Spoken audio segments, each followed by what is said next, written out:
ವರ್ಷ ಶರಣಬಸವ ಮಹಾಸ್ವಾಮಿಯವರ ಪುಣ್ಯಸ್ಮರಣೆನ ಗೋವಿ ಸಮುದಾಯದವರು ಪ್ರತಿ ವರ್ಷ ಕೂಡ ಆಚರಣೆ ಮಾಡ್ಕೊಳ್ತಾ ಬರ್ತಾ ಇದ್ದಾರೆ. ಸೊ ಈ ವರ್ಷವೂ ಕೂಡ ನಾವು ಅಷ್ಟೇ ಅದ್ದೂರಿಯಾಗಿ ಒಂದು ಆಚರಣೆಯನ್ನು ಪುಣ್ಯಸ್ಮರಣೆ ಆಚರಣೆಯನ್ನು ಹಮ್ಮಿಕೊಂಡಿದ್ದೇವೆ.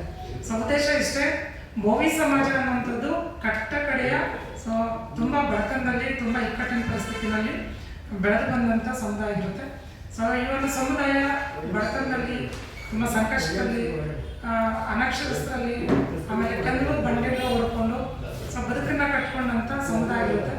ಈ ಒಂದು ಸಮುದಾಯವನ್ನು ಮುಖ್ಯವಾಹಿನಿಗೆ ತರಬೇಕು ಅಂತೇಳಿ, ಸೊ ಪ್ರತಿಯೊಬ್ಬರು ಒಂದು ಜಾಗೃತಿ ಮೂಡಿಸ್ಬೇಕು ಅಂತೇಳಿ, ಶೈಕ್ಷಣಿಕವಾಗಿ ಅಭಿವೃದ್ಧಿ ಮಾಡಿಸ್ಬೇಕು ಅಂತೇಳಿ, ಸೊ ಬಡವರಿಗೆ ಒಂದು ಉನ್ನತವಾದಂಥ ಅವಕಾಶವನ್ನು ಸಿಗಿಸ್ಬೇಕು ಅಂತೇಳಿ ಬಸವೇಶ್ವರನ ಹಾಕೊಂಡವರು ಸೊ ಸುಮಾರು ವರ್ಷಗಳಿಂದ ಸೊ ಕಾರ್ಯಕ್ರಮವನ್ನು ಹಮ್ಮಿಕೊಳ್ತಾ ಬಂದಿದ್ದಾರೆ. ಸೊ ಸಮುದಾಯಕ್ಕೆ ಅಭಿವೃದ್ಧಿಗೋಸ್ಕರ ಏಳಿಗೆಗೋಸ್ಕರ ಕಾರ್ಯಕ್ರಮವನ್ನು ಹಮ್ಮಿಕೊಳ್ತಾ ಬಂದಿದ್ದಾರೆ. ಸೊ ಅವರ ಒಂದು ಪುಣ್ಯಸ್ಮರಣೆಯನ್ನು ಮಾಡುವಂಥದ್ದು ಸೊ ನಮ್ಮೆಲ್ಲರೂ ಜವಾಬ್ದಾರಿ ಕೂಡ. ಸೊ ಈ ಒಂದನೇ ರಾಜ್ಯದ ಎಲ್ಲ ಕಡೆ ಅಂದರೆ ಎಲ್ಲ ಜಿಲ್ಲಾ ಮತ್ತು ತಾಲೂಕುಗಳ ಕಡೆ ಎಲ್ಲ ನಮ್ಮ ಬೋವಿ ಸಮುದಾಯದವರು ಯಾರೆಲ್ಲ ಸೊ ಸಂಘಟಿತರಾಗಿದ್ದಾರೆ, ಯಾರೆಲ್ಲ ಶೈಕ್ಷಣಿಕವಾಗಿ ಅಭಿವೃದ್ಧಿ ಆಗಿದ್ದಾರೆ, ಸೊ ಅಪ್ಪಾಜಿಯವರ ಪುಣ್ಯಸ್ಮರಣೆಯನ್ನು ಆಚರಣೆ ಮಾಡಬೇಕು ಅಂತೇಳಿ ಈ ಸಂದರ್ಭದಲ್ಲಿ ನಾವು ಸೊ ಈ ಒಂದು ಪತ್ರಿಕಾ ಗೋಷ್ಠಿ ಮೂಲಕವಾಗಿ ಇಡೀ ರಾಜ್ಯದ ಜನರಿಗೆ ತಲುಪಿಸ್ಬೇಕು ಅಂತೇಳಿ ಈ ಸಂದರ್ಭದಲ್ಲಿ ಮಾತಾಡಿದ್ದೇವೆ. So thank you sir. ಒಂದು ಸುತ್ತ ಈ ದಿನ ಬೆಂಗಳೂರು ಪ್ರೆಸ್ ಕ್ಲಬ್ನಲ್ಲಿ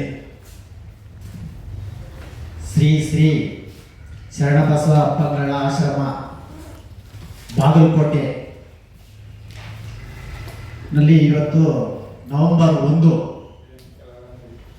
ಅವರ 16ನೇ ಪುಣ್ಯ ಸ್ಮರಣೆ ದಿನವನ್ನು ಆಚರಿಸಬೇಕಂತ ಹೇಳಿ ಇವತ್ತು ಪತ್ರಿಕೆಗೋಷ್ಠಿಯಲ್ಲಿ ಮಾತಾಡ್ತಾ ಇದ್ದೀವಿ. ಶರಣಬಸಪ್ಪ ಅಪ್ಪಂಗಳು ಕರ್ನಾಟಕದಲ್ಲಿ ಮೊಟ್ಟ ಮೊದಲ ಬಾರಿ ಸ್ವಾಮೀಜಿಗಳಾಗಿ ಇಡೀ ರಾಜ್ಯದ ಬೋವಿ ಸಮುದಾಯ ಎಲ್ಲಿದೆ ಅಂತ ಗುರುತಿಸಿ ಅವರು ಮಠದ ವರ್ಷ ಕಾರ್ಯಕ್ರಮಗಳು ಮಾಡುತ್ತಾ ಜೊತೆಗೆ ವಿದ್ಯಾಭ್ಯಾಸ ಕೊಡಿಸುತ್ತಾ ದಲಿತ ಮಠ ಅಂತೇಳಿ ಮೊದಲನೇದಾಗಿ ಹೆಸರು ಕೊಟ್ಟು ಆ ದಲಿತ ಮಠದಲ್ಲಿ ಯಾವುದೇ ಜಾತಿ ಭೇದ ಮಾತಾಡದಿರ ಅವರಿಗೆ ಊಟ ಉಪಚಾರ ವಿದ್ಯಾಭ್ಯಾಸ ಎಲ್ಲ ಕೊಟ್ಟು ಅವರು ಹಳ್ಳಿ ಸುಮಾರು ಕುಡುಕ ಮತ್ತು ದುಶ್ಚಟಗಳು ಏನಿದೆ, ಮೂಢನಂಬಿಕೆ ಏನಿದೆ ಅದರ ವಿರುದ್ಧ ಪ್ರತಿ ವರ್ಷ 3 ತಿಂಗಳ ಕಾಲ ಕಾಲ್ನಡಿಗೆಯಲ್ಲಿ ಹಳ್ಳಿಯಲ್ಲಿ ಸುತ್ತು ಅವರು ಮೂಢನಂಬಿಕೆ ವಿರುದ್ಧ ರಥಯಾತ್ರೆಯನ್ನು ಮಾಡ್ತಾರೆ. ವಚನ ರಥನ ಯಾತ್ರೆ ಅಂತ ಹೇಳಿ ಪ್ರತಿ ವರ್ಷನ 3 ತಿಂಗಳು ಅದಕ್ಕಾಗಿ ಮೀಸಲಿಟ್ಟು ಇಡೀ ಸಮುದಾಯದ ಬೆಳವಣಿಗೆಗೋಸ್ಕರ ಅವರು ಹಗಲು ಹೋರಾಟ ಮಾಡಿ 1952ರಿಂದ 2009ರವರೆಗೂ ಅವರ ಜೀವನದಲ್ಲಿ ಏನೇನೋ ಹೋರಾಟ ಮಾಡಬೇಕಾಗಿತ್ತು ಎಲ್ಲ ಮಾಡಿದ್ದಾರೆ. ಅವರು ಪ್ರತಿ ವರ್ಷ ಕೂಡ ಕಾರ್ಯಕ್ರಮ ಮಾಡಿದಂಥ ಸಂದರ್ಭದಲ್ಲಿ ನಾನು ಕೂಡ 2008ರಲ್ಲಿ ಬಾಗಲಕೋಟೆ ಸ್ವಾಮೀಜಿಯವರ ಮಠಕ್ಕೆ ಹೋಗಿ ಅವ್ರ ಮನೆಗೆ ಹೋಗಿ ಮತ್ತೆ ಆ ಭಾಗದಲ್ಲಿ ಆಶ್ರಮವನ್ನು ನೋಡಿ ನಾವು ಸಂತೋಷಪಟ್ಟು ಬಂದಿದ್ದೀವಿ. ಹಾಗಾಗಿ ಇಡೀ ರಾಜ್ಯದಲ್ಲಿ ಬೋವಿ ಸಮುದಾಯಕ್ಕೆ ಬಹುದೊಡ್ಡ ಕೊಡುಗೆ ಇದೆ.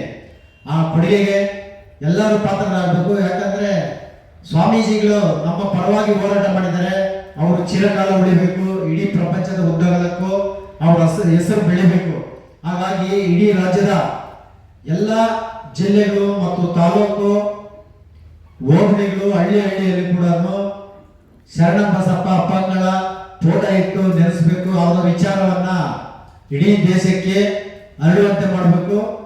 ಯಾಕಂದ್ರೆ ಅವರು ನಮ್ಮ ಸಮುದಾಯಕ್ಕೋಸ್ಕರ ಇಡೀ ಪ್ರಾಣವನ್ನೇ ತ್ಯಾಗ ಮಾಡಿ ಮತ್ತು ಅವರ ಜೀವನವನ್ನು ತ್ಯಾಗ ಮಾಡಿ ಹೆಂಡತಿ ಮಕ್ಕಳನ್ನ ಬಿಟ್ಟು, ಹೆಂಡತಿ ಮಕ್ಕಳು ಇದ್ರೂ ಕೂಡ ಅವರನ್ನೆಲ್ಲ ಬದಿಗೊತ್ತು ಸಮಾಜಕ್ಕೋಸ್ಕರ ಇವತ್ತು ಅವರು ಕಾಲ್ನಡಿಗೆಯಲ್ಲಿ ಹಳ್ಳಿಯಲ್ಲಿ ಸುತ್ತಿ ಇವತ್ತು ಅವರು ಸಂಘಟನೆ ಮಾಡಿದ್ದಾರೆ. ನಮ್ಮ ಸಮಾಜಕ್ಕೆ ಕಣ್ಣು ಬಿಡುವಂತ, ಕಣ್ಣೇ ಕಾಣಿಸದೆ ಅಕ್ಷರ ಬೆಳಕಿನಲ್ಲಿ ಕಣ್ಣೇ ಕಾಣಿಸದಿರಂತ ಇದ್ದಂತ ನಮ್ಮ ಸಮುದಾಯಕ್ಕೆ ಅವರು ಅಣತೆಯ ದೀಪವನ್ನು ಮನೆಗೆ ಹಚ್ಚಿದ್ದಾರೆ, ಹಳ್ಳಿಗೆ ಹಚ್ಚಿದ್ದಾರೆ.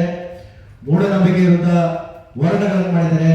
ಆ ನೆನಪಿಗಾಗಿ ನಾವು ನವೆಂಬರ್ 1ನೇ ತಾರೀಕು ಎಲ್ಲ ಕಡೆ ಶರಣಬಸಪ್ಪ ಅಪ್ಪಂಗಳ 14ನೇ ಪುಣ್ಯ ಸ್ಮರಣೆಯನ್ನು ಮಾಡ್ತಾ ಇದೀವಿ. ಅದರಂತೆ ಎಲ್ಲರೂ ಮಾಡಬೇಕು. ನಾವು ಕೂಡ ಎಲ್ಲೇ ಕರೆದ್ರು ಎಲ್ಲೇ ಹೋದ್ರು ನಾವು ಭಾಗವಹಿಸ್ತೀವಿ ಅಂತ ಹೇಳಿ ನನ್ನ 2 ಮಾತು. ಸಮಾಜ ಇವತ್ತು ಸಂಘಟಿತರಾಗಿ ಸಂಘಟನೆಗಳ ಮೂಲಕ ರಾಜಕೀಯವಾಗಿ ಆರ್ಥಿಕವಾಗಿ ಏನು ಮುಂದೆ ಬರೋದಕ್ಕೆ ಮೂಲ ಕಾರಣೀಭೂತರು ಶ್ರೀ ಶ್ರೀ ಶರಣಬಸಪ್ಪ. ಇವರು ಶ್ರೀ ಶಿವಯೋಗಿ ಇಳಕಲ್ಲು ಪೀಠದ ಮಹಾಂತೇಶ ಶಿವಯೋಗಿ ಶ್ರೀಗಳ ಪ್ರೇರಣೆಯಿಂದ ಸಮಾಜವನ್ನು ಕಟ್ಟೋದಕ್ಕೆ ಪ್ರಾರಂಭ ಮಾಡ್ತಾರೆ. ಇಡೀ ಕರ್ನಾಟಕದ ಕನಿಷ್ಠ ರಾಜ್ಯಗಳ ಕರ್ನಾಟಕ ರಾಜ್ಯ ನೆರೆಹೊರೆ ರಾಜ್ಯಗಳು ಸಹ ಪ್ರವಾಸ ಮಾಡಿ ಇವತ್ತು ಬೋವಿ ಸಮಾಜವನ್ನು ಒಂದು ಕಡೆ ಸೇರಿಸೋದಕ್ಕೆ ಪ್ರಯತ್ನ ಮಾಡಿದರು. ಮತ್ತೆ ಮಠದಲ್ಲಿ ಸುಮಾರು ವಿದ್ಯಾರ್ಥಿಗಳಿಗೆ ಯಾವುದೇ ಜಾತಿ ಮತ ಭೇದ ಇಲ್ಲದೆ ಅವರಿಗೆ ನಿತ್ಯ ದಾಸೋಹ ವ್ಯವಸ್ಥೆಯನ್ನು ಮಾಡ್ತಾರೆ. ವಚನ ಜ್ಯೋತಿ ರಥಯಾತ್ರೆಯನ್ನು ಸಹ ಮಾಡ್ತಾರೆ ಕರ್ನಾಟಕ ರಾಜ್ಯದಲ್ಲಿ.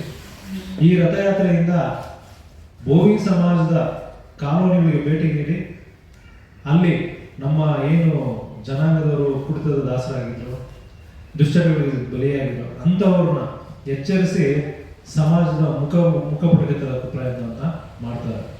ಶ್ರೀ ಶ್ರೀ ಶರಣಬಸಪ್ಪ ಅಪ್ಪಂಗಳವರು ನವೆಂಬರ್ 1ನೇ ತಾರೀಕು ಇಡೀ ಕರ್ನಾಟಕ ರಾಜ್ಯಾದ್ಯಂತ ಇವರ ಪುಣ್ಯ ಸ್ಮರಣೆಯನ್ನು ಆಚರಣೆ ಮಾಡ್ತಾ ಇದ್ದೀವಿ. ಆ ಒಂದು ಉದ್ದೇಶದಿಂದಲೇ ಇವತ್ತು ಪತ್ರಿಕಾ ಮೀಟಿಂಗ್ ಅನ್ನು ಕರೆದಿರುವಂಥದ್ದು. ಶರಣಬಸಪ್ಪ ಅಪ್ಪಂಗಳವರು ಸಮಾಜಕ್ಕೆ ಕೊಟ್ಟಿರುವಂಥ ಕೊಡುಗೆ ಬಾಗಲಕೋಟೆ ಗುರುಪೀಠ ಆಗಬಹುದು. ಇವತ್ತು ಏನು ಬೋವಿ ಗುರುಪೀಠಗಳಿದೆ ಅದಕ್ಕೆ ಮೂಲ ಕಾರಣೀಭೂತರು ಶ್ರೀ ಶರಣಬಸಪ್ಪ ಅಪ್ಪಂಗಳವರು.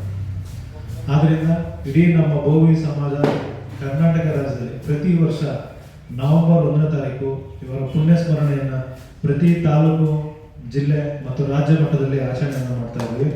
ಅದಕ್ಕೆ ಈ ಒಂದು ಪತ್ರಿಕಾ ಸಭೆಯನ್ನು ಕರೆದು ನಿಮ್ಮಗಳ ಮುಖಾಂತರ ಇಡೀ ರಾಜ್ಯಕ್ಕೆ ತಲುಪಲಿ, ಇನ್ನೂ ಸಹ ಕಟ್ಟಕಡೆ ಪ್ರಜೆಗೆ ತಲುಪಿ ನಮ್ಮ ಬೋವಿ ಸಮಾಜದ ಜನ, ನಮ್ಮ ಬೋವಿ ಸಮಾಜದ ಮೂಲ ಸಂಘಟನೆಗೆ ಕಾರಣೀಭೂತರಾದಂಥ ಶ್ರೀ ಶರಣಬಸಪ್ಪ ಅಪ್ಪಂಗಳವರ ಪುಣ್ಯ ಸ್ಮರಣೆಯನ್ನು ಆಚರಿಸಬೇಕು ಅಂತ ಹೇಳಿ ನಿಮ್ಮಲ್ಲಿ ಎಲ್ಲರಿಗೂ ತಲುಪುವಂತೆ ಮಾಡಿ ಅಂತ ಪತ್ರಿಕಾ ಮಿತ್ರರಲ್ಲಿ ಮನವಿ ಮಾಡಿಕೊಡ್ತಾ ಒಂದೆರಡು ಮಾತು ಮುಗಿಸ್ತೇನೆ. ನಮಸ್ತೆ. ಎಲ್ಲ ಪತ್ರಿಕಾ ಮಾಧ್ಯಮ ಮಿತ್ರರಿಗೆ ತುಂಬ ಹೃದಯ ಸ್ವಾಗತಗಳು. ಮುಖ್ಯ ಉದ್ದೇಶವಾಗಿ ಈ ಪತ್ರಿಕಾ ಪ್ರಕಟಣೆ ಏನಂತಂದರೆ, ಬೋವಿ ಸಮಾಜದ ಪೂಜ್ಯ ಶ್ರೀ ಶ್ರೀ ಲಿಂಗೈಕ್ಯ ಶರಣಬಸ ಮಹಾಸ್ವಾಮಿಗಳವರ 16ನೇ ಪುಣ್ಯಸ್ಮರಣೆ ನವೆಂಬರ್ 1. ಸೊ ಅವರು ಬೋವಿ ಸಮಾಜದ ಒಂದು ಸಂಘಟನೆಗೆ ಚಾಲನೆ ಕೊಟ್ಟಂಥ ಮಹಾ ಕಾಯಕ ಯೋಗಿಗಳು. ಇವರು ರಾಜ್ಯದಾದಂಥ ಜಿಲ್ಲೆಗೂ ಸಿದ್ದರಾಮೇಶ್ವರ ಜ್ಯೋತಿ ಮುಖಾಂತರ ಸಮಾಜವನ್ನು ಒಗ್ಗೂಡಿಸಿ ಸಂಘಟನೆ ಮಾಡಿ ದೀಪದಿಂದ ದೀಪ ಹಚ್ಚಿ ಮನೆ ಮನೆಗೆ ಬೆಳಗಿದಂತಹ ಮಹಾ ಕಾಯಕ ಯೋಗಿಗಳ ಒಂದು ನವೆಂಬರ್ 1 2025 ಅಂದರೆ ಕನ್ನಡ ರಾಜ್ಯೋತ್ಸವ ದಿನನೇ ಈ ಕಾರ್ಯಕ್ರಮ ಇರುವುದರಿಂದ ಕರ್ನಾಟಕದ ರಾಜ್ಯದ ಮೂಲೆ ಮೂಲೆ ಜಿಲ್ಲೆಗಳಲ್ಲಿ, ತಾಲೂಕು ಕೇಂದ್ರಗಳಲ್ಲಿ, ಗ್ರಾಮಗಳಲ್ಲಿ ಇವರ ಪುಣ್ಯ ಸ್ಮರಣೆಯನ್ನು ಮಾಡಬೇಕಂತೇಳಿ ಬೋವಿ ಸಮಾಜಕ್ಕೆ ನಾವು ವಿನಂತಿ ಮಾಡಿಕೊಳ್ಳುತ್ತೇವೆ. ನಾನು ಮೂಲತಃ ಅಂತಂದರೆ ಶ್ರೀ ಲಿಂಗೈಕ್ಯ ಶರಣಬಸ ಮಹಾಸ್ವಾಮಿಗಳು ಏನಿದ್ದಾರೆ ಅವರ ಸುಪುತ್ರ ನಾನು, ಮತ್ತು ಶರಣಬಸವ ಅಪ್ಪಂಗಳವರ ಆಶ್ರಮ ಟ್ರಸ್ಟ್ ಕಾರ್ಯದರ್ಶಿ ಆಗಿದ್ದು ನಮ್ಮ ಕುಲ ಬಾಂಧವರಲ್ಲಿ ನಾನು ನಮ್ಮದೊಂದೇ ವಿನಂತಿ ಮಾಡ್ಕೊಳ್ತೀನಿ. ಅವರ ಏನು ನಮ್ಮ ಸಂಘಟನೆಗೆ ನಮ್ಮನ್ನೆಲ್ಲ ಒಗ್ಗೂಡಿಸಿದ್ದಾರೆ, ಚಾಲನೆ ಕೊಟ್ಟಿದ್ದಾರೆ, ಸಂಘಟನೆ ಮಾಡಿದ್ದಾರೆ, ಶಿಕ್ಷಣದಲ್ಲಿ ಬೆಳವಣಿಗೆ ತಂದಿದ್ದಾರೆ ಮತ್ತು ರಾಜಕೀಯ ಕ್ಷೇತ್ರಗಳಲ್ಲಿ ಸಂಘಟನೆ ಮಾಡಿ ಎಲ್ಲರನ್ನೂ ಮುಂಚೂಣಿಯಲ್ಲಿ ತಂದಿದ್ದಾರೆ. ಅಂಥ ಮಹಾನ್ ಯೋಗಿಗಳ ಒಂದು ಪುಣ್ಯ ಸ್ಮರಣೆಯನ್ನು ಇಡೀ ರಾಜ್ಯದಂತ ಮಾಡಬೇಕಂತೆಲ್ಲ ಅವರು ಕಳಕಳಿಯ ವಿನಂತಿ ಇರುತ್ತದೆ. ಇದೇ ರೀತಿಯಾಗಿ ಅವರು ಸುಮಾರು ಕಾಯಕಗಳನ್ನು ಮಾಡ್ಕೊಂಡು ಬಂದಿದ್ದಾರೆ. ಪ್ರತಿಯೊಂದು ಮನೆಗೆ ಹೋಗಿ ಅವರ ಯೋಗಕ್ಷೇಮಗಳನ್ನು ವಿಚಾರಿಸಿಕೊಂಡು ಮತ್ತು ಅವರು ಕುಂದುಕೊರತೆಗಳನ್ನು ವಿಚಾರಿಸಿಕೊಂಡು ಉದ್ಯೋಗ ಕುಸುಬುಗಳನ್ನು ವಿಚಾರಿಸಿಕೊಂಡು ಮನೆ ಇಲ್ಲದವರಿಗೆ ಸರ್ಕಾರದಿಂದ ಮನೆ ವಸತಿಗಳೊಂದು ಆಯೋಜನೆಗಳು ಮಾಡುವುದು ಮತ್ತು ಅವರು ವಿದ್ಯಾಭ್ಯಾಸದ ಕೊರತೆ ಇತ್ತಪ್ಪ ಅಂದರೆ ಅವ್ರನ್ನೆಲ್ಲ ಕರೆತಂದು ಹಾಸ್ಟೆಲ್ಗೆ ಮಕ್ಕಳಿಗೆ ಉಚಿತವಾಗಿ ಪ್ರಸಾದ ವ್ಯವಸ್ಥೆ ಮಾಡುವುದು ಮಠದಲ್ಲಿ. ಈ ಥರ ಅನೇಕ ಕಾರ್ಯಕ್ರಮಗಳನ್ನು ಮಾಡ್ತಾ ಬಂದಿರುವಂಥ ಮಹಾಯೋಗಿಗಳು. ಮತ್ತು ಶ್ರೀ ನಿರಂಜನ ಪರಮ ಪೂಜ್ಯ ಇಲ್ಕಲ್ ಮಹಾಂತ ಶಿವಗಳ ಆಶ್ರಯದಲ್ಲಿ ಬೆಳೆದಂಥ ಶ್ರೀ ಶರಣಬಸವ ಮಹಾಸ್ವಾಮಿಗಳು ಅವರು ಏನು ದುಶ್ಚಟಗಳ ಇದ್ದು ಮಾಡಬೇಕು, ಹೋಗಲಾಡಿಸಬೇಕು, ಏನು ಶರಣ ತತ್ವ ಬಸವ ತತ್ವವನ್ನು ಈ ಸಮುದಾಯದಲ್ಲಿ ಬಿತ್ತಬೇಕು, ದುಶ್ಚಟಗಳು ದೂರ ನಿರ್ಗುಣ ಮಾಡಬೇಕು, ಆ ಮಹಾಂತ ಜೋಳಿಗೆಯನ್ನು ಕೂಡ ಅವರು ಶ್ರೀ ಶರಣಬಸವ ಮಹಾಸ್ವಾಮಿಗಳು ಮುಂದುವರಿಸಿಕೊಂಡು ಆ ಬೋವಿ ಸಮಾಜ ಏನು ಹಿಂದುಳಿದಂಥ ಶಿಕ್ಷಣ ವಂಚಿತ ಅಂತ ದುಶ್ಚಟಗಳಂತ ಅವ್ರನ್ನೆಲ್ಲ ಇದರಿಂದ ಮುಕ್ತಿಗೊಳಿಸಿ ಅವರು ಉನ್ನತ ಶಿಕ್ಷಣದಲ್ಲಿ ಬರಬೇಕು, ದುಶ್ಚಟಗಳನ್ನು ದೂರ ಮಾಡ್ಬೇಕಂತೇಳಿ ಆ ಜೋಳಿಗೆ ಮುಖಾಂತರ ಅವರು ದುಶ್ಚಟಗಳನ್ನು ತ್ಯಾಗ ಮಾಡಿಸುವಂಥ ಬೋವಿ ಸಮಾಜದಲ್ಲಿ ಈ ಮಹತ್ವದ ಹೆಜ್ಜೆಯನ್ನು ಇಟ್ಟಂತ ಮಹಾಪುರುಷರು. ಸೊ ಅದೇ ರೀತಿಯಾಗಿ ಸಮಾಜದಲ್ಲಿ ಬೋವಿ ಸಮಾಜ ಎಲ್ಲಿ ಏನು ಅಂತ ಗುರುತೇ ಇಲ್ಲ ಅಂತ ಸಂದರ್ಭದಲ್ಲಿ ಹಳ್ಳಿಗಳಲ್ಲಿ ತಾಲೂಕು ಕೇಂದ್ರಗಳಲ್ಲಿ ಸಂಚಲನ ಮಾಡಿ ಬಸ್ಸುಗಳಿಂದ ಓಡಾಟ ಮಾಡಿ ಯಾತ್ರೆಗಳು ಮಾಡಿಕೊಂಡು ಸಮಾಜವನ್ನು ಸಂಘಟಿಸಿಕೊಂಡು ಸಮಾಜದಲ್ಲಿ ಒಂದು ಕೊಂಡಿ ಅಂತ ಬೆಳೆಸಿದಂಥ. ಸೊ ಇವರ ಕಾರ್ಯವನ್ನು ಇಡೀ ರಾಜ್ಯದಲ್ಲಿ ನಮ್ಮ ಬೋವಿ ಸಮಾಜಕ್ಕೆ ನಾವು ಒಂದು ಮನವಿ ಏನಂತಂದ್ರೆ, ಇಡೀ ರಾಜ್ಯದಲ್ಲಿ ತಮ್ಮ ತಮ್ಮ ಕ್ಷೇತ್ರಗಳಲ್ಲಿ ತಮ್ಮ ತಾಲೂಕು ಕೇಂದ್ರಗಳಲ್ಲಿ ಒಂದು ಪುಣ್ಯ ಸ್ಮರಣೆಯಾಗಿ ಆಚರಣೆ ಮಾಡಿ ಮತ್ತೆ ಒಂದು ಸಮಾಜದ ಒಂದು ಒಗ್ಗಟ್ಟಿಗೆ ಸಂಘಟನೆಗೆ ಬಲೆ ಕೊಡಬೇಕೆಂದು ತಮ್ಮಲ್ಲಿ ಕೇಳ್ಕೊಳ್ತಾ ಇದ್ದಾರೆ.